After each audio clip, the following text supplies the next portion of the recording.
That just happened. You are Locked On Yankees, your daily New York Yankees podcast. Part of the Locked On Podcast Network, your team every day.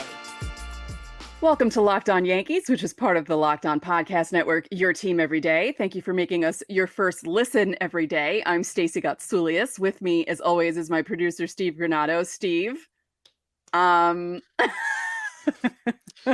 The Yankees are going to lose to JP Sears, is what Steve Granado said on yesterday's episode. Hey, on today's episode, we have a preview about Game 3. Who cares? Who cares? Who cares? Domingo Germán, Stacey. Domingo Germán, 11-0 win for the Yankees. The 24th perfect game in Major League history. I mean, I don't know where to start. I don't either. Where do you want to start? We have so many notes ready to go. We have so many things we want to touch on, but I want you to kind of start here. Where do you want to start? I just think it's so funny. And let's just reveal to the audience that before the game, I sent out a subtext saying the keys to the game, Germán making it past the second inning, because maybe if he makes it past the second, he'll have an okay outing. That's what I said. Hey, look, you weren't wrong. I wasn't wrong. The turning point for me, Stacey, I think in last night's win was after the Yankees had that 6-run top of the 5th. Mm-hmm. He comes out and he gets obviously a 1-2-3 inning because that's all he had. Yeah. But it was that hard grounder to Rizzo Mm-hmm. that really was like, okay. Because obviously happening. we saw it. If you were watching last night, he went and threw in the pen because that inning lasted so long and it was laboring. There were 2 different times in that game last night too, Stacey, where he had to wait, right? Because there was the injury and then there was obviously that long top of the 5th. So for him to get that hard grounder, I think was when things really settled in. And we were talking about previewing this game, right? Previewing last night's game about what he needs to do to get back on track. Remember, Domingo was pitching terribly. Some of his worst baseball we've seen in a long time, especially this season, was his worst baseball he's pitched in this season, maybe any Yankee starter. So I think what was really working was pretty much everything, right? It was a direct polar opposite of his last 2 starts, right? His curveball was emphatically on point. I mean, it was some of the best that we've ever seen out of Domingo Germán.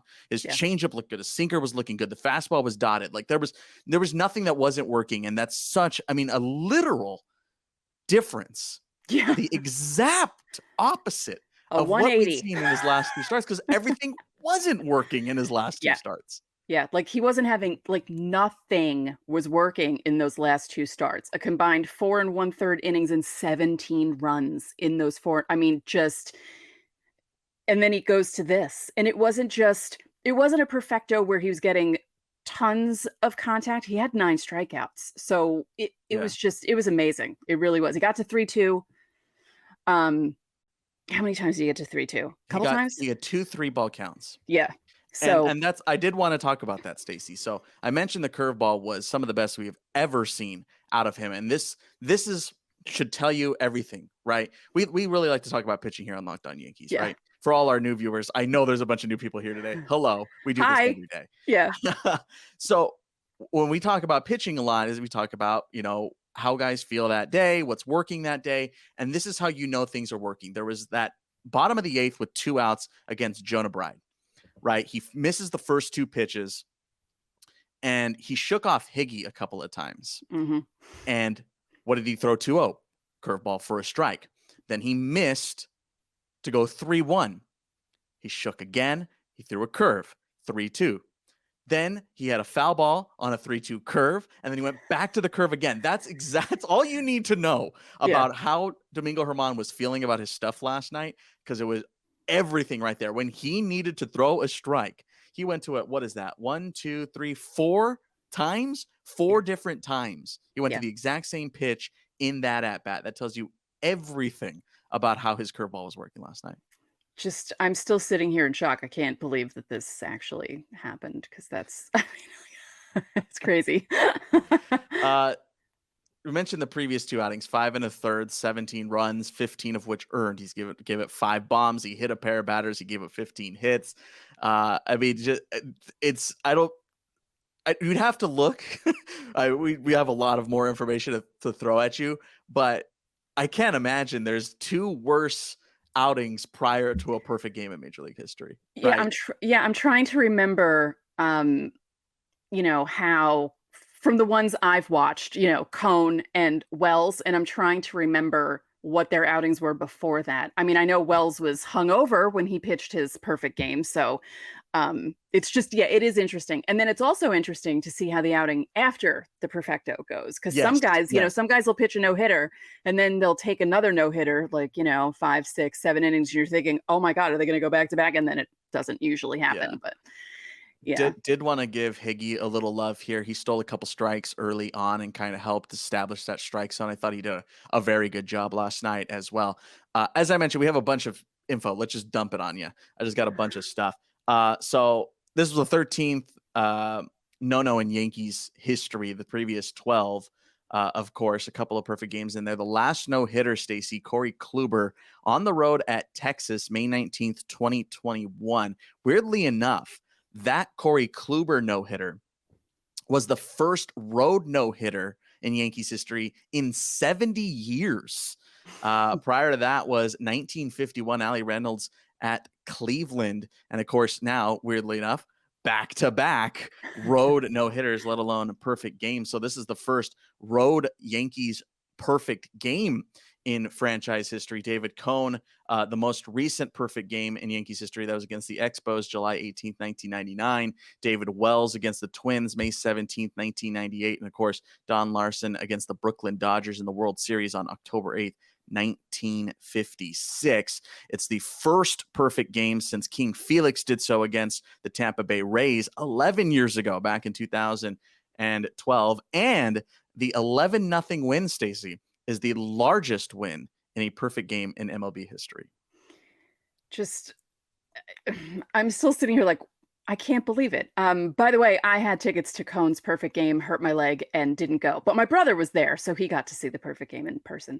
So I'm sure you've gotten completely over that. Never. Nope. But I was at Dwight Gooden's no-hitter. So I have seen a no-hitter in person, and it's really awesome. But my brother saw both of those games, so he has that up. He has a one-up on me. Let's talk about Domingo in a different light here. In regards to his season, we obviously just mentioned his last two outings and how terrible they were before that perfecto. He revealed something in the post-game interview that was, I mean, like, yeah, maybe you don't advertise this kind of thing, but it's just crazy how baseball finds a way like this. He had told Meredith that his uncle had just passed away a couple of days ago. So for him to have those two terrible outings, for him to go through that kind of tragedy, and for him to come out on top like this is just, I mean, it leaves you speechless. Yeah. And there's always some sort of story like that with certain performances. When the Yankees won in 98, it was all of the, Strawberry with the cancer, and 99 was Joe Torre with the cancer, and Paul O'Neill's dad died one of the years they won the World Series, like the day before or something crazy like that. There's always some sort of story like that behind stuff like this. And that couldn't have been easy for him at all. And even coming into the game, like you said, with those previous two starts, you have that pressure on you where he could not do anything. And then to see it, like we said earlier, it was a complete 180. He went from not being able to do anything to getting everything perfect in a game. I love baseball. I love baseball. This is the one sport where stuff like this happens. And how could you, and it's so funny. What a difference between Tuesday night and Wednesday night, going from them, losing to Oakland, only scoring a run, just looking awful, and then having Domingo Germán. They only needed to score one run, and they ended up scoring 11. What a difference 24 hours makes, huh? And I do want to also just kind of point this out. We've talked about this because obviously this is not the first time the Yankees have played the A's this season. And I know there's going to be people out there that are just want to be the Debbie Downer and just want to be cool and go against this or whatever. Oh, it's against Oakland. It was against Oakland. Man, no Locked On Yankees viewers / listeners can do that. I'm telling you right now. Like, we will not stand for that kind of bashing against an opponent like that. We don't do that around here. So you can get out with that if you're going to try and drop a comment like that. But it is a major league team. They are putting a major league club on the field. I don't care what you say. He still did it. If he did that against a AA team, it's a miracle. Like these are professional athletes. So let's just get that out right away and knock that down, because we don't do that here. And it's just an incredible performance. And, it's a team that beat them the night before. So it's not like it's impossible. So I think that Domingo Germán deserves all the love he's getting for this. No ifs, ands, or buts. Yeah. Crazy. What a crazy night. What a crazy night, man. We're going to keep talking about it. We haven't even touched on the 11 runs, which if Domingo just went 5 innings, we were obviously going to talk, oh, well, Domingo had a nice outing, but the offense, that was the whole episode. But of course, things different change. Circumstances. Yeah. Things change. Hey, drop your questions for Fan Mail Friday. Of course, if you're new around these parts, we do Fan Mail Friday episodes. That's coming up tomorrow, of course, today being Thursday. If you want to skip the line, of course, and be a part of our Fan Mail Friday priority list, you can join our subtext in there. You also get one-on-one conversations with us by texting us through your phone. Of course, you get a bunch of other really cool perks with that. There's a free trial linked in the episode description, 14-day free trial. Check it out if you so please. All right, let's keep talking about this game when we come back.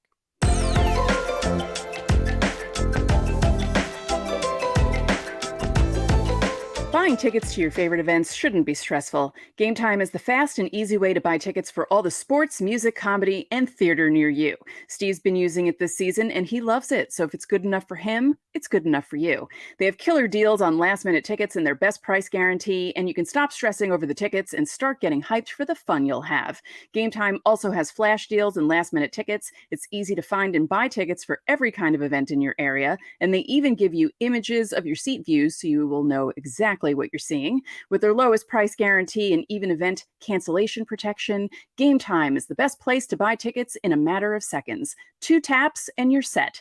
Snag the tickets without the stress with Game Time. Download the Game Time app, create an account, and use code LOCKEDONMLB for $20 off your first purchase. Terms apply. Again, that's code LOCKEDONMLB for $20 off. Download Game Time today. Last minute tickets, lowest price, guaranteed.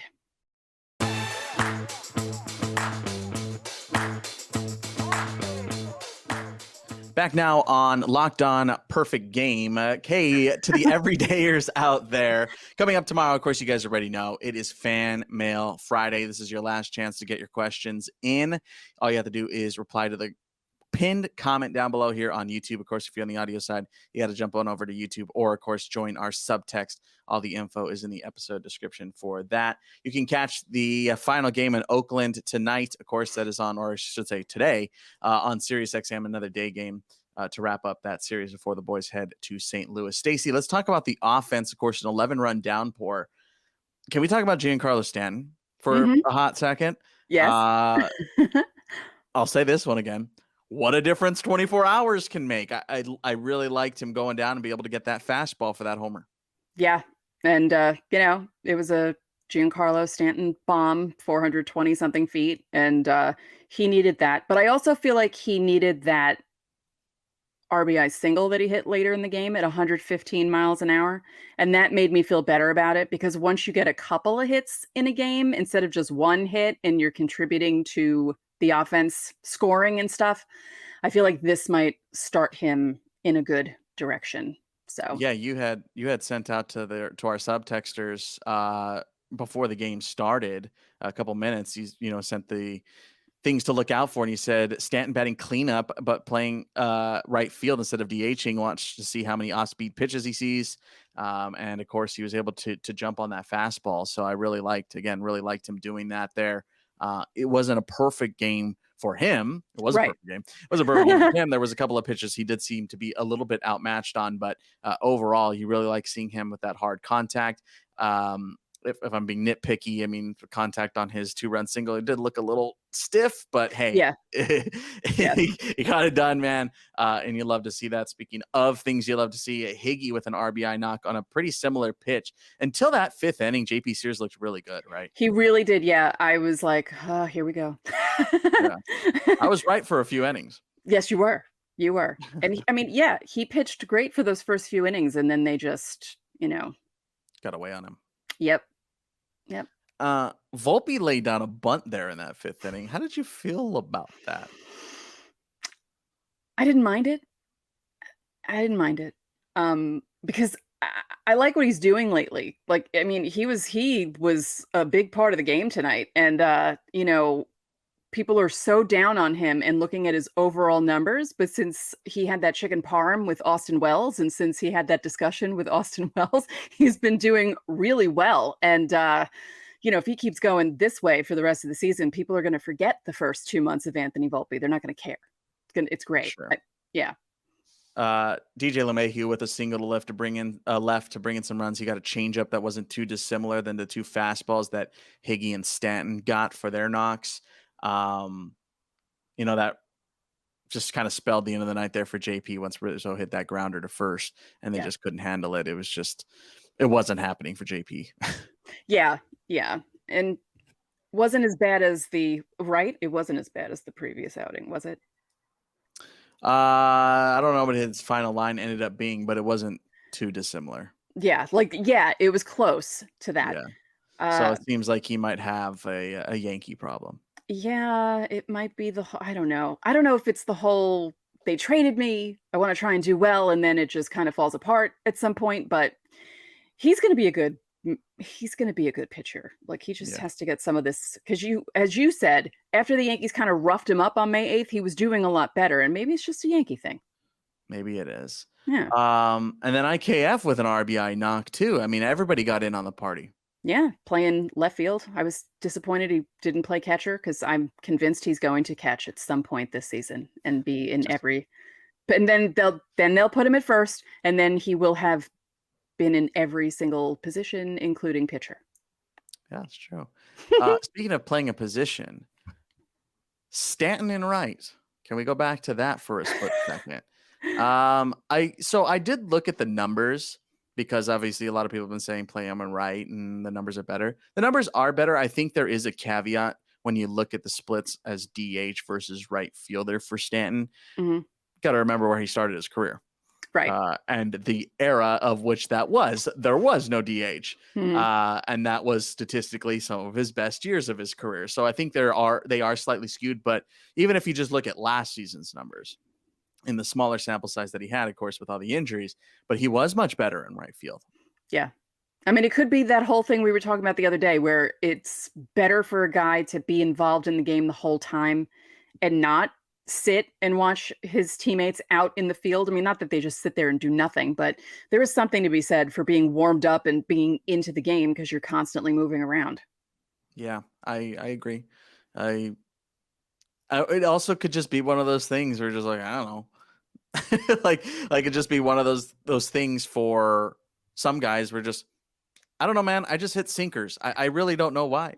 Like, there's just sometimes those things are inexplicable. But yeah, I wonder if there is any credence to that moving forward. And I mean, we just have to wait and see. I know that the Yankees are definitely trying to play it cooler with him overall, because boy, can they not afford to lose any more bodies this season. And if you can get the rest of the season with Giancarlo Stanton, then you'll take that. That's for sure.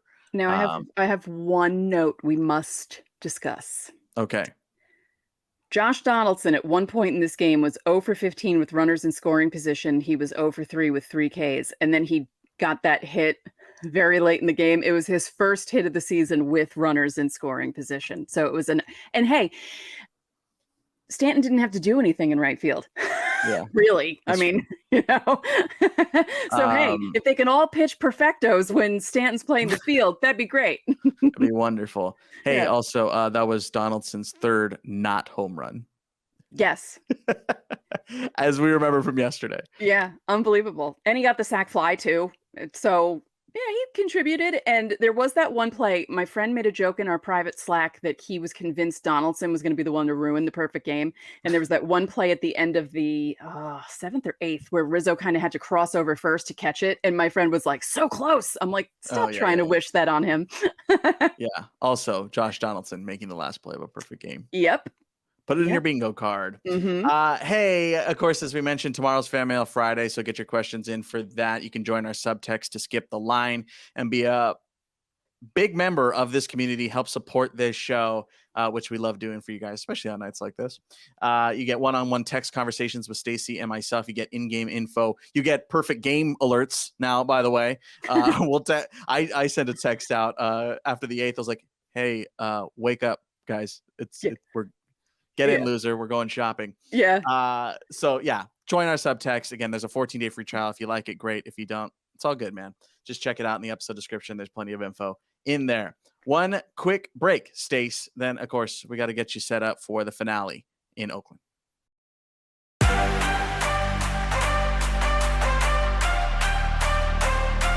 Back here on Locked On Yankees. All right, time to settle down, Stace. Time to like cool it because we have to win another game here today. Yeah. Of course, you can catch that game on Sirius XM. It's a day game in Oakland to wrap up the series. Pitching matchup, good old TBD still slated to take the ball, but Clarke Schmidt on the mound, Stace. I mean, Clarke Schmidt gonna throw a perfect game today in Oakland. I mean, what did I say? I wanted 6. My bold prediction was going to be 6. I'm pushing it up to 7. Wow. You're doubling down. Yeah. He's going to go 7. Wow. I'll still hold true. Losing 2 out of 3. 2 of 3. Yeah. Oh, that would be so brutal. It would be like Angels in Colorado, 25 runs and then losing. 3. Yeah. That's how she goes sometimes. But hey, Clarke Schmidt again has been pitching much better lately. You were talking a lot at the beginning of the season, Stace. First couple of outings for Clarke Schmidt. Think back to April, if you can bring your brain back to there. Talking a lot about lack of an out pitch and not being able to finish hitters off and struggling with 2 strikes. How are you feeling about those types of things now over the last couple of starts for Clarke? Yeah, I'm feeling a bit better. It's not as painful to watch him. Does that make sense? Because there's sometimes when you watch a guy and there's almost nothing more annoying than someone going 0-2 to 3-2 or 0-2 to a hit, like that sort of thing. And I feel like that's not happening as much with him. But I feel a lot better. And I feel like, we weren't expecting it's June. He's making the start on June 29th. And, he's still in the rotation and no one expected this to happen. And it took a while for him to warm up, but yeah, like I said, he's going 7. That's a wild one. Hey, I think just overall, look, rose-colored glasses right now because of Domingo and stuff. Or pinstriped colored glasses, yeah. The pitching just in general has definitely taken an upswing. It's just been hidden by the fact that the Yankees just haven't been able to hit. Yeah, and it's funny. The Yankees aren't the only team that have this issue. There are a few teams around the league where the pitching's pretty good, but the offense can't do anything, so the teams end up losing. And it's just funny that so many teams are having that same problem. And like I said, it's just so hilarious that Domingo Germán pitches a perfecto, and they score 11 to back him up. Yeah, the one night that they... The one night that you don't need 11. It's nice. It's great that you guys got 11, but save that for Clarke Schmidt. What are you doing? Save that for TBD. Oh, actually, yes. Save it for Clarke Schmidt. Didn't we speak about this? His previous 6 starts, a 1.97 ERA, and the Yankees scored a collective in those 6 starts, 9 runs. So guys, could you try and do something today? That'd be great. Scored more runs in 9 innings than they had in 6 starts of Clarke Schmidt. Mm-hmm. Bizarre. Baseball. Checks notes. Still weird. Yes. Yeah. That's how she goes, man. That's how she goes. Mm-hmm. But we'll see if the Yankees can win this set and then head off to St. Louis to face off. You don't get to say this. You get to say this like once in a decade to the lowly St. Louis Cardinals right now. We'll see if they can have a happy flight into Missouri. Hey, drop your questions. One last chance for Fan Mail Friday. Don't forget, that's coming up tomorrow. There's a pinned comment down below here on YouTube, and all you got to do is hit reply to that, and that is where we get our Fan Mail Friday questions. If you want to skip that line, you want to skip that whole process, all you got to do is text us through our subtext info in the episode description. And it tells you what it is, too. I've explained it 100 times. Coming up tomorrow again, Fan Mail Friday, so don't miss that. Make sure you hit subscribe. And if you're new around here, thank you guys so much for joining us. And we just hit 3.1 thousand subs. So thank you guys so much for that. We appreciate all the love this season. And every day, something new with this team, Stacey. Let's see what tomorrow brings. And that's going to do it for today's Locked On Yankees. I'm Steve Granado. And I'm Stacey Gotsoulias. We'll see you tomorrow.